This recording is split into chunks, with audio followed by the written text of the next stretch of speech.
দোস্ত, বড় দুঃখ ও পরিতাপের বিষয়, এই 12ই রবিউল আউয়ালকে কেন্দ্র করে আমাদের দেশের ভিতরে মুসলমানের ঈমান আকীদা নষ্ট করার জন্য বিভিন্ন ধরনের ফিতনাবাজরা এত ধরনের ফিতনাকে বাইর করছে। মুসলমান নবীর জন্মদিনকে কিভাবে পূরণ করবে, কিভাবে পালন করবে, নতুন নতুন ফিতনা বাইর করে মুসলমানের ঈমান আকীদাকে নষ্ট করতেছে। আরে নবীর জন্মদিন, নবী পৃথিবীতে আগমন করছে, এমন কোন মুসলমান পৃথিবীতে আছে নাকি যে সে আনন্দিত হবে না? আছে না এমন কেউ যে নবী পৃথিবীতে আগমন হয়েছে আমরা আনন্দিত না? সবাই আমরা আনন্দিত, কিন্তু এই আনন্দের বহির্প্রকাশ কিভাবে করতে হবে এটা নিজের মন গড়া করা যাবে না। তো নিজের মন গড়া আনন্দ প্রকাশ করা যাবে না। আরে পৃথিবীতে সাহাবাই কেরামের থেকে নবীকে মোহাব্বত পৃথিবীতে কে করছে? সাহাবাই কেরামের মতো আশেকে রাসূল পৃথিবীতে আর কে আছে? সাহাবাই কেরামের জিন্দেগির তালাশ করে দেখেন, সাহাবাই কেরাম নবীর জন্মদিন কিভাবে পুরা করছে, আর আপনি কিভাবে পুরা করতেছেন? আপনি যে তরিকায় নবীর জিন্দেগি, নবীর জন্মদিনকে পুরা করতেছেন, সাহাবাই কেরাম এভাবে পুরা করছেই নাকি এটা দেখেন না? পুরো আশ্চর্য লাগে। জশ্নে জুলুস, মিছিল, মানে বিভিন্ন তদন্ত করে অতিরিক্ত করতে করতে এমন হয়েছে, আমি দেখছি মোবাইলে নবীর জন্য কেক বানাইছে ইহুদি নাসারাদের তরিকা। নবীর জন্মদিন পর বিশাল বড় কেক বানাইছে, কেকের উপরে লেখা মুহাম্মদ রাসূলুল্লাহ সাল্লাল্লাহু আলাইহি ওয়াসাল্লাম। পরে 12ই রবিউল আউয়ালে কেক কাটতেছে আর বলতেছে happy birthday to you Muhammad রাসূলুল্লাহ সাল্লাল্লাহু আলাইহি ওয়াসাল্লাম। নাউজুবিল্লাহ। এটা কোনো তরিকা নবীর জন্মদিন পুরা করা? নবীর জন্ম নিয়ে আমল করার কোনো বিষয়ই নাই, এটা আলোচনার বিষয়, এটা মানুষকে জানানোর বিষয়। নবীর জন্ম নিয়ে আলোচনার বিষয়, এখানে আমল করার কিছুই তো নাই। কিন্তু এটা নিয়ে আজ মুসলমান কত ধরনের নতুন নতুন আমলের নতুন নতুন ফিতনার আবির্ভাব ঘটাইতেছে। এর জন্য সাবধান। এই মাসে নবীর জিন্দেগির উপরে লেখাপড়া করব, নবীর জিন্দেগি সম্পর্কে জানার চেষ্টা করব, নবীর বরকতময় আগমনের ইতিহাসকে জানার চেষ্টা করব। এখানে আমল করার কিছুই নেই। কিছু বেদাতিরা বন্ডারে এরকম বলে যে নবীর জন্মদিনে আবু লাহাব খুশি হয়েছে,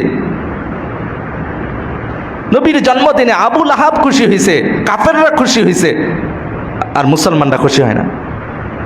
বড় আশ্চর্য ভাই। আবু লাহাব খুশি হয়েছে, আবু লাহাব খুশি হয়ে তো জাহান্নামী হয়েছে।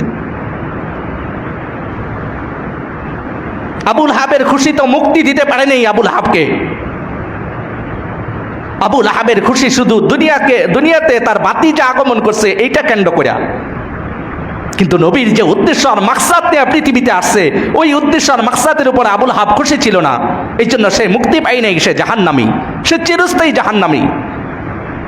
আর আবু বকর রাদিয়াল্লাহু তাআলা আনহু নবীর জিন্দেগি, নবী দুনিয়াতে আসছে এটার উপরে যেরকম খুশি হয়েছে, নবীর জিন্দেগির উপরে মাকসাদের উপরে আল্লাহ তাআলা যে দিন দিয়া, শরীয়ত দিয়া, একত্ববাদকে দিয়া পৃথিবীতে পাঠাইছেন, ওই একত্ববাদের উপরে খুশি হয়ে ওই একত্ববাদকে গ্রহণ করে ওই একত্ববাদের উপরে আবু বকর, হযরত ওমর রাদিয়াল্লাহু তাআলা আনহু, এই সমস্ত সাহাবাই কেরাম নবীর আগমনের উদ্দেশ্যের উপরে খুশি হয়েছে, নবীর আগমনের উপরে খুশি হয়েছে, নবীর সিরাতের উপরে খুশি হয়েছে। এই জন্য আল্লাহ তাআলা তাদেরকে দুনিয়া জমিন থেকেই জান্নাতের সুসংবাদ শোনাইছে। নবীর আগমনকে কেন্দ্র করে শুধু আনন্দ উৎসব করে এটা আবু লাহাবের তরিকা। আর নবীর যে উদ্দেশ্য আর মাকসাদ নিয়ে, যে দিন আর শরীয়ত নিয়ে পৃথিবীতে আসছে, এই শরীয়তের উপরে খুশি হওয়া, নবীর এই জিন্দেগিকে আঁকড়ায়া ধরে, আনন্দের সাথে আঁকড়ায়া ধরে নিজের জিন্দেগিকে চালানো, এটাই হলো প্রকৃত ইমানদারের আনন্দ আর খুশি, প্রকৃত ইমানদারের আলামত। এই জন্য দোস্ত, নবীর জিন্দেগির উপরে আলোচনা করতে হবে, নবীর সিরাতের উপরে আলোচনা করতে হবে। সব বাদ দেন, ঠিক আছে নবী এই দিনে আগমন করছে এই জন্য আনন্দিত, কিন্তু এটা আপনার মাথায় রাখতে হবে, এটা নিয়ে কোনো ইখতিলাফ নাই। 12ই রবিউল আউয়ালে সোমবারে নবী ইন্তেকাল করছে, এটা সমস্ত ইতিহাসবিদ একমত। তা বলেন আপনি যে নবীর পৃথিবীতে আগমন করছে এটার এক আনন্দ দিলের ভিতরে রাখছেন, আনন্দ উৎসব করতেছেন, কিন্তু এর থেকে বড় দুঃখ আর পেরেশানির বিষয় আর কি হইতে পারে যে নবী পৃথিবী থেকে এই দিনে বিদায় নিছেন, মৃত্যুবরণ করছেন। পৃথিবীতে সবচেয়ে বড় পেরেশানির দিন ছিল সাহাবাই কেরামের নবীর মৃত্যুর দিন, যেদিন আল্লাহ রাসূল সাল্লাল্লাহু আলাইহি ওয়াসাল্লাম পৃথিবী থেকে মৃত্যুবরণ করছেন। সাহাবাই কেরামের অবস্থা এমন হয়েছিল, সাহাবাই কেরামের মুখের কাছে গেলে যেন তাদের মুখ থেকে কলিজা পোড়া গন্ধ আসত। এত হতাশার, এত পেরেশানি হয়েছেন সাহাবায়ে কেরাম। আরে এর থেকে পেরেশানি আর কি হইতে পারে? যে নবীকে সাহাবায়ে কেরাম কলিজা দিয়া মোহাব্বত করতো, ভালোবাসতো, যে নবীর মাধ্যমে আখিরাতের রাস্তাকে পাইছে, রবের পরিচয়কে পাইছে, যে নবী দুনিয়ার সমস্ত তুচ্ছ তাচ্ছিল্য, দুনিয়ার সমস্ত সংকীর্ণ জিন্দিগি থেকে পরিত্যাগ করে আখিরাতের প্রশস্ততা রাস্তা দেখাইছে, ওই নবী পৃথিবী থেকে বিদায় নিছে। সাহাবায়ে কেরামের অবস্থা কেমন ছিল? কিছু কিছু সাহাবায়ে কেরাম তো বুঝতে পারছে নবী যে সময় মৃত্যুবরণ করবে এর কিছুদিন আগে থেকে কিছু সাহাবায়ে কেরাম অনুভব করতে পারছে। যখন কোরআনে কারিমের এই আয়াত নাজিল হয়েছে, আল-ইয়াওমা আকমালতু লাকুম দীনাকুম ওয়া আতমামতু আলাইকুম নি'মাতি ওয়া রাদিতু লাকুমুল ইসলাম দীনা, কোরআনে কারিমের এই আয়াত যখন নাজিল হয়, এই আয়াত শোনার পরে হযরত আবু বকর রাদিয়াল্লাহু তাআলা আনহু চোখের পানি ফেলে কাঁদেন, প্রায় সময় চোখের পানি ফেলান আর কাঁদেন। উমরে ফারুক রাদিয়াল্লাহু তাআলা আনহু জিজ্ঞাসা করলেন, ভাই আবু বকর, আপনার কি হয়ে গেল? এই আয়াত নাজিল হওয়ার পর থেকে আপনি দেখি শুধু চোখের পানি ফেলান আর কাঁদেন, এই আয়াতের ভিতরে এমন কি পাইলেন?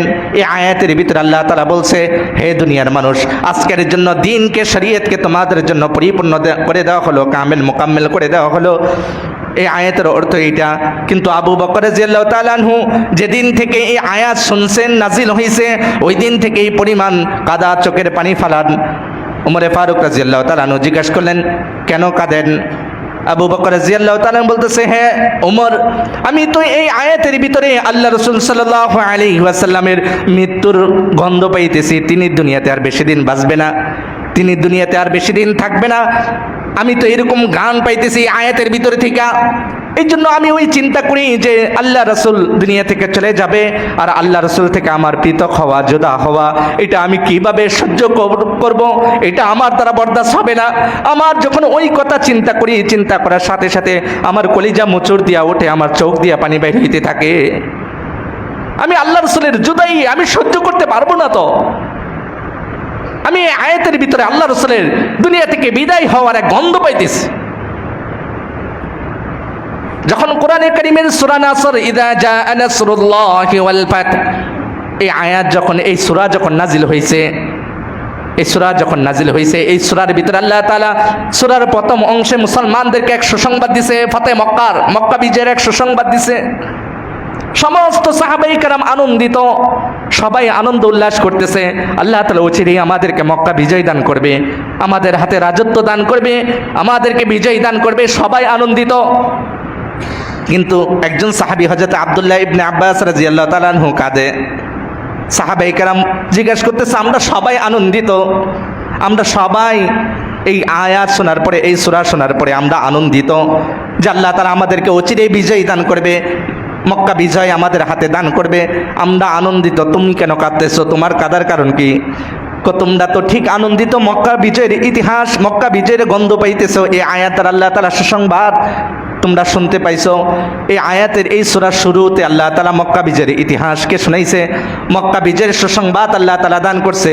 কিন্তু এই সূরার শেষের দিকে তাকায় দেখো, আল্লাহ তাআলা আমাদেরকে এই মেসেজ দিয়েছে, আল্লাহ রাসূল সাল্লাল্লাহু আলাইহি ওয়াসাল্লাম আর পৃথিবীতে থাকবে না। আমি তো এই সূরার শেষের দিক থেকে আল্লাহ রাসূল দুনিয়া থেকে বিদায় হয়ে যাবে এই গন্ধ পাইতেছি। إذا جاء نصر الله والفتح ورأيت الناس يدخلون في دين الله أفواجا, এই দুই আয়াতের ভিতরে আল্লাহ বলছে অচিরেই আপনি দেখবেন মানুষরা দলে দলে ইসলামের দিকে। ইদা জা নাসরুল্লাহ, আল্লাহ তাআলা সাহায্য আসবে, মক্কা ফতে মক্কা বিজয় হবে। হ্যাঁ বলেছে আপনার হাতে, মুসলমানদের হাতে মক্কা বিজয় হবে। ইদা জা নাসরুল্লাহি ওয়াল ফাত ওয়ারাআইতান নাস ইয়াদখুলুনা ফি দীনিল্লাহি আফওয়াজা, হে নবী আপনি দেখতে পারবেন দলে দলে মানুষরা ইসলামের ছায়াতলে প্রবেশ করবে, ইসলাম গ্রহণ করবে। ফাসাব্বিহ বিহামদি রাব্বিকা ওয়াস্তাগফির, হে নবী আপনি আপনার রবের তাসবিহ পড়েন, আপনি রবের তাসবিহ পড়েন এবং ইস্তিগফার করেন, ইন্নাহু কানা তাওয়াবা, আল্লাহ তাআলাকে উত্তম তওবাকারী হিসাবে পাবেন। মানে শেষের দুই আয়াতে ইঙ্গিত দিছে, মানে মক্কা বিজয় হয়ে যাবে, মানুষ দলে দলে ইসলাম ধর্ম গ্রহণ করবে, আর আপনি তাসবিহ আর ইস্তিগফার করেন, কেননা আপনি পৃথিবীতে আর বেশি দিন থাকবেন না। আব্দুল্লাহ ইবনে আব্বাস রাদিয়াল্লাহু তাআলা আনহু এই গন্ধ পাইছে, তিনি কাঁদতে শুরু করছে যে আল্লাহ রাসূল পৃথিবী থেকে বিদায় নিবে, আমি তো এই গন্ধ পাইতেছি, আমি কিভাবে আনন্দ উল্লাস করতে পারি? আরে মক্কা বিজয় হবে তো আল্লাহ তাআলা দান করবে, কিন্তু আমার রাসূল দুনিয়া থেকে চলে যাবে। তাহলে আল্লাহ রাসূলের সাল্লাল্লাহু আলাইহি ওয়াসাল্লাম 12ই রবিউল আউয়ালে পৃথিবী থেকে মৃত্যুবরণ করছে, এটা মুসলমানের জন্য আরো বড় দুঃখ আর পরিতাপের বিষয়। আমাকে ওইরকম বেদনাও আমার অনুভব করতে হবে। আমি শুধু যে 12ই রবিউল আউয়ালকে কেন্দ্র করে নবীর জন্মদিনের উপরে আনন্দ অবশ্যই দিল থেকে আমরা, এই জন্য আনন্দ উল্লাসের নামে এমন কিছু করা যাবে না যেটা শরীয়ত বিরোধী, যেটা ঈমান আকীদা নষ্ট করবে।